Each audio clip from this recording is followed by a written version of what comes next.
Prior to this trip to Cadders Hill motocross circuit for a round of the Maxis British Championship, I had never been to watch motocross racing before, let alone photograph it.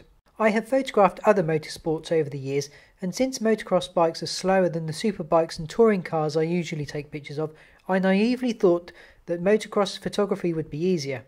I also thought that being closer to the action would also make it easier to capture some decent shots. Initially I was going to take the Canon 100-400L IS lens, but at the last minute I found an article on motocross photography and thought the Canon 70-200 lens would work better, and boy am I glad I changed my mind. I knew I was going to be close to the bikes, but I didn't appreciate just how close I was going to be, and I could literally reach out and touch them. A lot of my shots were captured at 70mm, and there were several times when this wasn't wide enough to get everything I wanted into the frame. Had I taken the 100-400 lens, I would have really struggled. There were shots I wanted to take where the 200mm long end didn't have the reach to get the shot I wanted, and the 100-400 would be essential.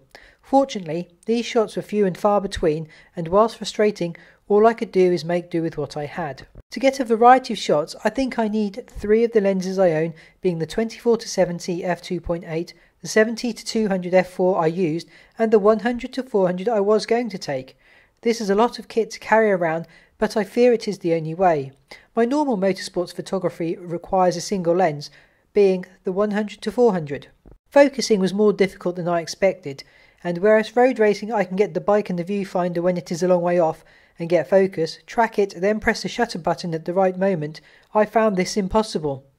This was impossible because of the hills, dips and jumps, and the bike seemed to appear out of nowhere. Motocross photography requires lightning quick reflexes, and I need a lot of practice to hone these skills. I did manage to get several shots I am quite happy with, however my hit rate was diabolical to say the least. It's a good job digital photos don't cost, otherwise it would have turned out to be a very expensive day. I had an absolute blast at Cadders Hill motocross, and it is a great spectator sport. It's something I wish I had experienced several years ago. Despite the low hit rate, I am not put off. In fact, it has made me more determined to have another crack at motocross photography one day. I also took the GoPro 6 with me to record some video footage, and there is a link to this in the description.